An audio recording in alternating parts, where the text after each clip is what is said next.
Good morning, good afternoon, good day, good evening, good night. Whenever you're listening to me, I just want to say sweet greetings and thank you for listening and tuning into Unveiling with Nisi. Hey, hey, hey, this is Nisian and you are tuned into Unveiling with Nisi. In this podcast, I want to share some of my life experiences that incorporate both personal growth and how I overcame some challenges I faced on my journey to a more peaceful life. I strongly believe in the saying, each one teach one, because everyone has some lesson or advice that can lead to personal or professional growth in another. I want to use this platform to invite friends, family, and friends that will eventually become family to share their lived experiences as well. Stories will be shared about my personal experiences in relationships, friendships, and hardships that made me into the woman I am today.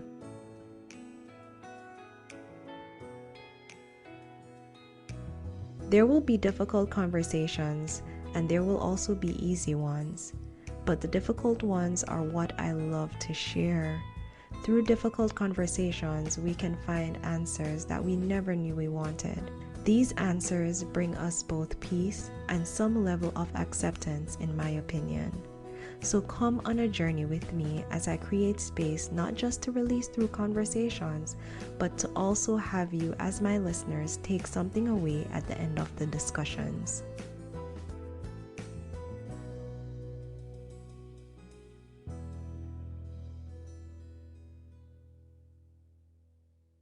Now, guys, I thought this was a very interesting topic. It came to me while I was taking a shower this morning, but I was just there sitting and thinking, and I'm like, yes, I think you should talk about some things that you should have done or could have done differently when you just move over to the United States.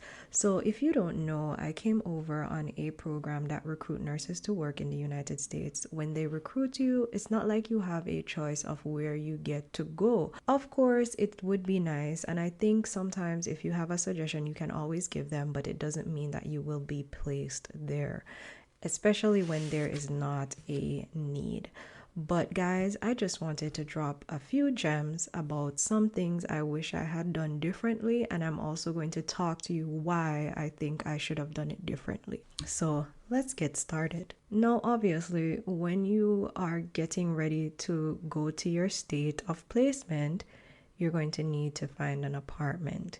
So I think the number one thing that I did wrong was getting a very pricey apartment, and then not just a very pricey apartment, I got myself a 2-bedroom. It had a balcony, really cute. It was in a gated apartment community, and because it was in a gated community, it came with that pricing.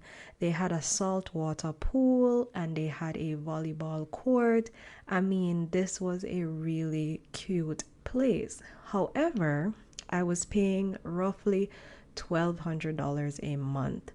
If you know at the time what that pay was, I think we were getting paid $24.75 per hour. Yeah, we were getting paid $24.75 per hour. And I rented this posh apartment, right?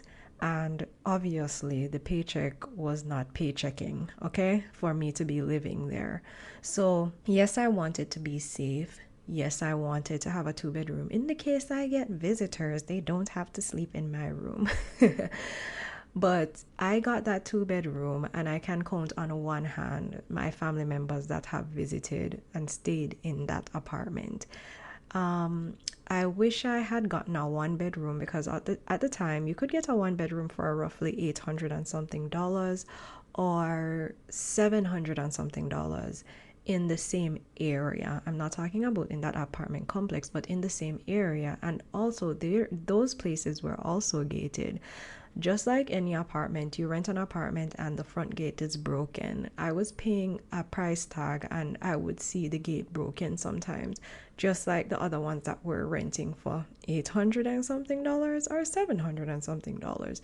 So if you're thinking about getting an apartment, I would say if you're by yourself or your family is not going to come over and meet with you within like a 6-month period, I would say go ahead and get yourself a 1-bedroom apartment, or to hell, get you a studio apartment, which can turn out to be even cheaper. But if you're able to live like that, I would say, but being in your zone and being comfortable is the most important. So if what I'm saying is not something that you want to do, don't do it. I'm just making a suggestion out here on how you can maximize the pay that you're going to get without overthinking about, oh, family coming to visit and a lot of people coming to visit, or creating that space for someone that may not show up. You get what I'm saying? So that was the first thing.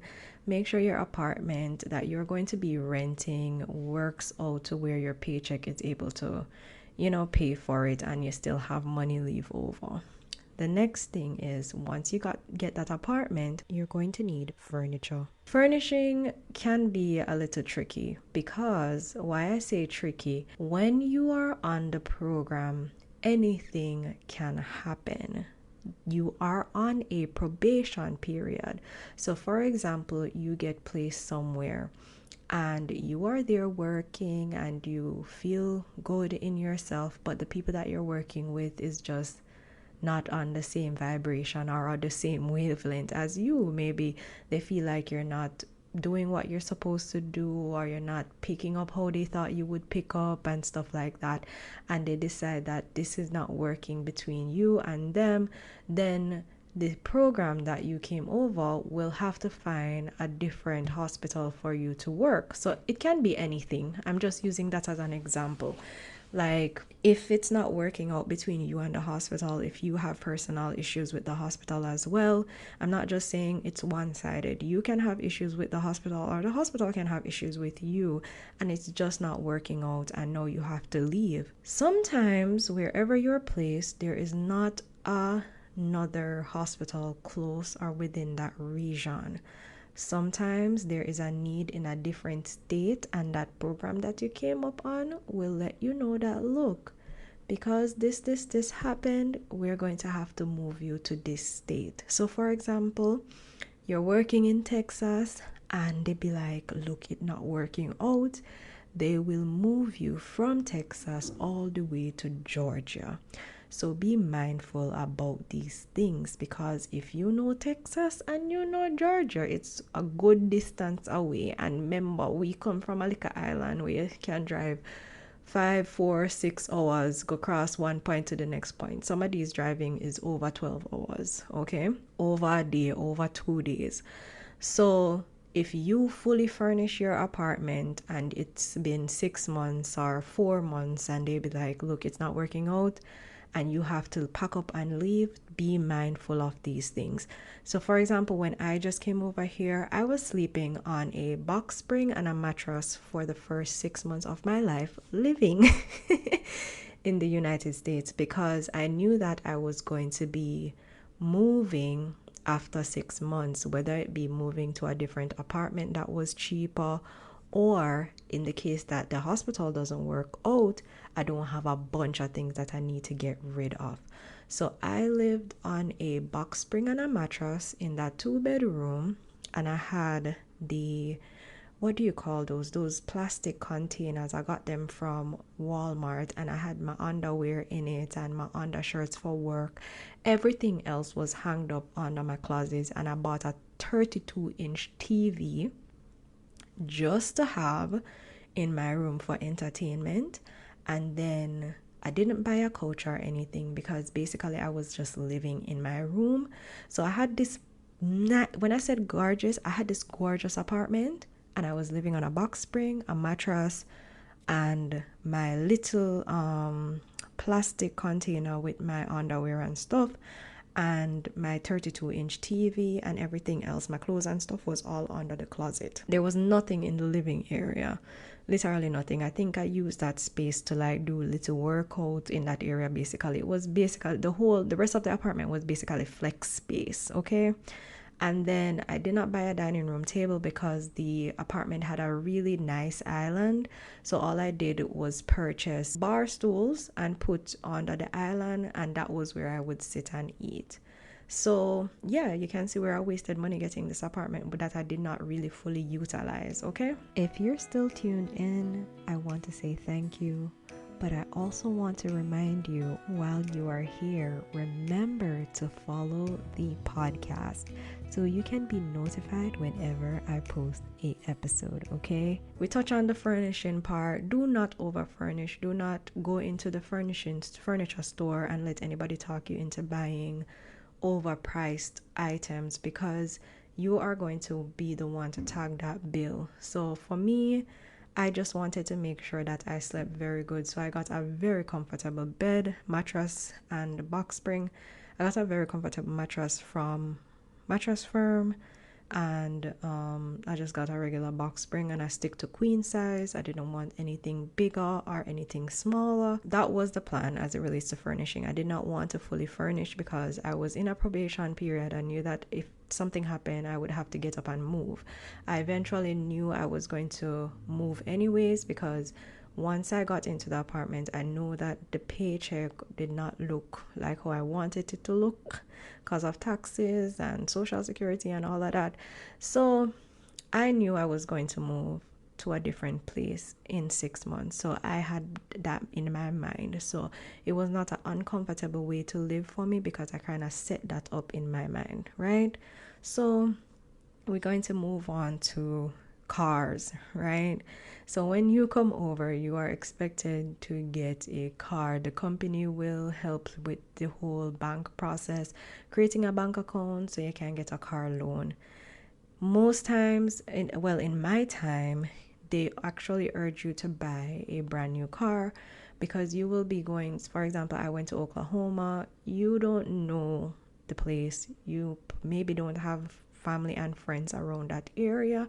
So you want to make sure you get something good. You can't get a second hand where you don't know what happened to it and then it broke down, right? But even if you're going to get a brand new car, I'm not telling you to get a Benz, a BMW. I am saying get American built cars where if something goes wrong with your brand new vehicle, I'm not expecting something to go wrong with it, but if something goes wrong with your brand new vehicle, you are able to pay and fix it, right? So your car is not sitting in a shop for too long. Mind you, some parts may be expensive than others, but get you a reliable vehicle that can take you from point A to point B. After all, once your contract is done and you decide to even get your master's, or you start travel nursing like I did and you're making more money, you will be able to afford that dream car, and you'll be able to basically you'll be able to drive your dream car, right? So don't buy a Benz on a $24.75 an hour pay. It is going to burn your pocket, especially when it comes on to insurance. Personally, I did not own a car in Jamaica, so all of this that was going on was all brand new to me. So when I went to the dealership, I had gotten a Chevrolet Cruze, a 2015 Chevrolet Cruze. So I know that 2016 Chevy Cruze was out, but the 2015 was cheaper and it was brand new. We were ending out the year because I came over here at the end of 2015. So we were closing out the year. So instead of getting a 2016 and customized car, I decided to get a 2015 Chevy Cruze that was brand new, and it looked very nice. Maybe some little things would be different in the 2016, but it still have most of the features that it needed to have. And it was a 4-door sedan, and I loved it. It was the right size for just me. Sometimes you can get a SUV for the price that I paid for my car, so think about that as well. If I knew better, I possibly would have gotten a different vehicle, for example, like a Toyota or a Honda SUV at the time. But as I said, all of this was brand new to me. I didn't know vehicle like that.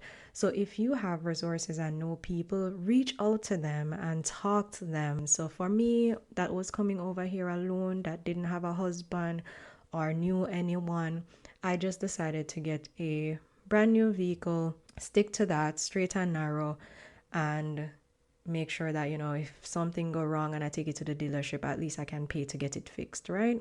Then we're going to move on to car insurance. Please, please, please, please shop around. I did not shop around for my car insurance. The dealership basically was like, hey, do you have anybody in mind? And I was like, oh, no, I don't. And the person that was there helping me as well, she was like, no, she doesn't. We are all new to this area. So the dealership recommended us to a person in State Farm. Am I saying it wasn't good? I don't know. Okay. Basically, I was recommended to her. She talked about all of the different things and the numbers and whatever. When it all came down, my car payment was $390 a month and my insurance was about 160, 150 in that is 160, 170 in that range. Could I have gotten insurance for cheaper? Maybe not, but I think you should still shop around to have options. And that's what I did not do. I did not shop around. The dealership just be like, hey, we know somebody and we're recommending you to her. So you can go over there. This is the address, blah, blah, blah. And that's what I did. Okay. I was just basically just going with the flow of everything, and that is how I was living when I just came over here. You don't have to go with the flow. Sometimes you have to set up and plan for certain things because you will end up just basically spending money, right? So yeah, the next thing I should have done when I just came over here is join a gym. When you join a gym, you go, you work out. It's good for your mental health. It's good to get your body in shape. Where I was living in Oklahoma was very, very lonely.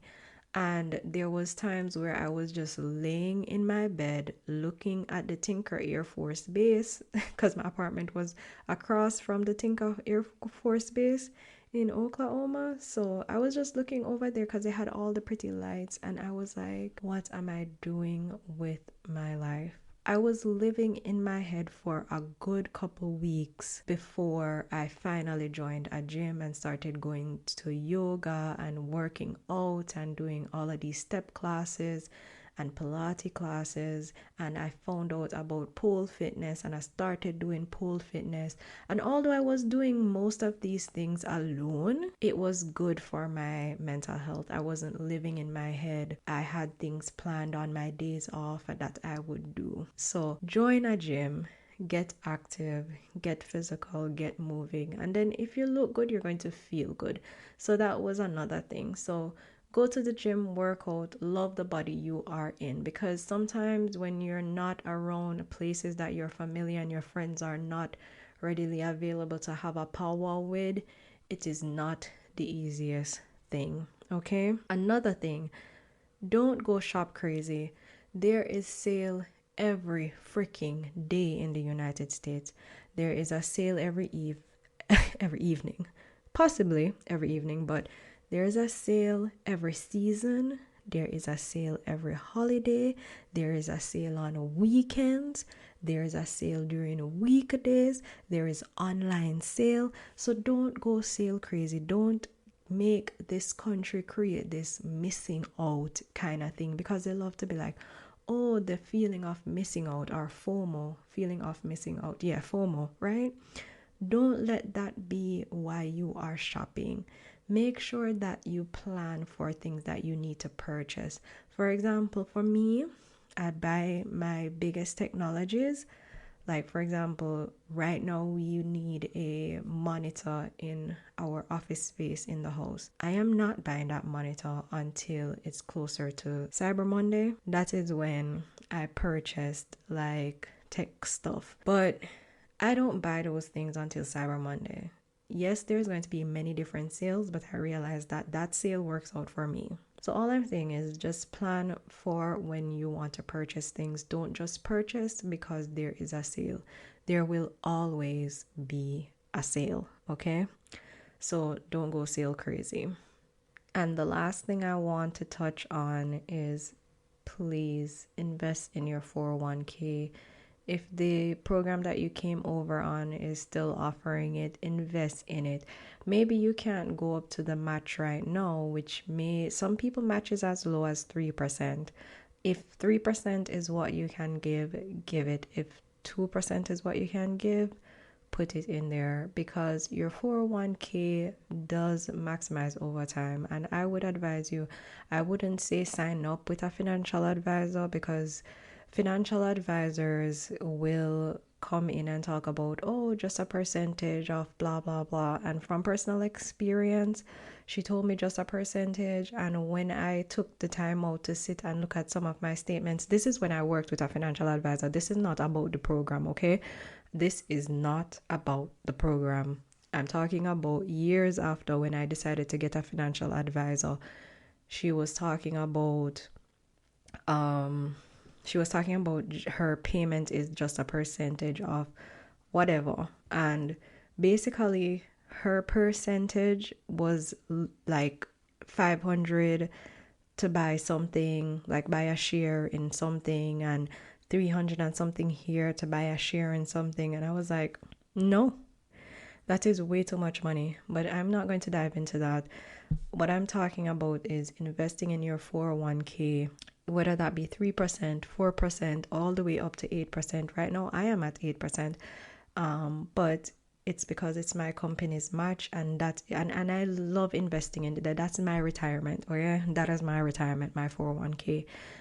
Also, if you can afford it, have a Roth IRA and buy fractional shares in like a ETF or a mutual fund, because eventually this is compound interest and it will add up over time. This is not money that you want to touch, right?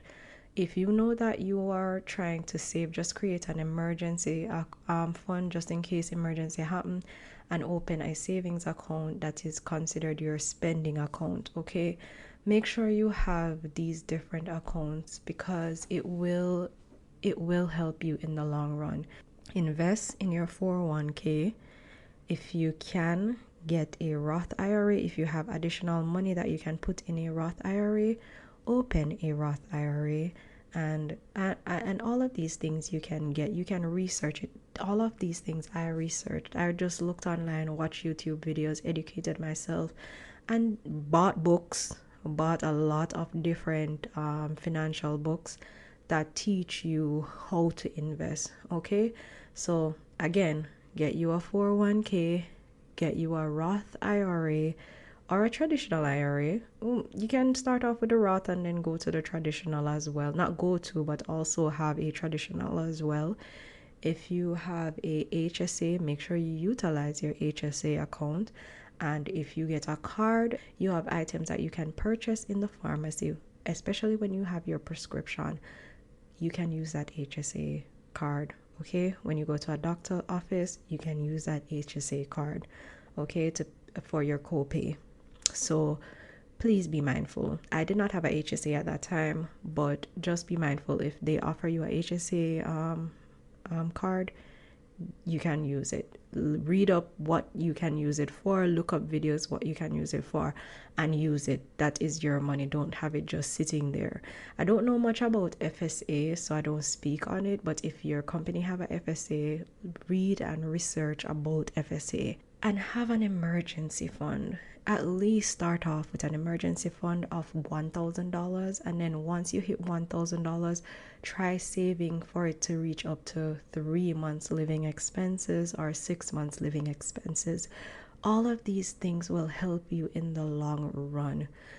I came over here with no knowledge of any of this. I started implementing these things once I started traveling as a nurse and making a little bit more money and trying to be smart with my money, okay?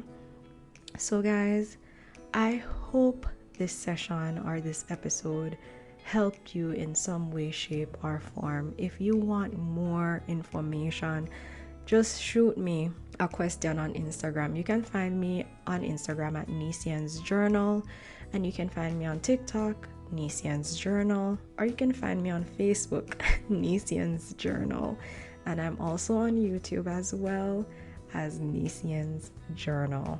So guys, thank you for tuning in. I really appreciate it. I hope you enjoy the rest of your day if you're listening this in the morning and evening, or if you're listening to me as you lay in your bed. I hope you have a restful night. Once again, I want to say thank you for tuning into Unveiling with Nisi.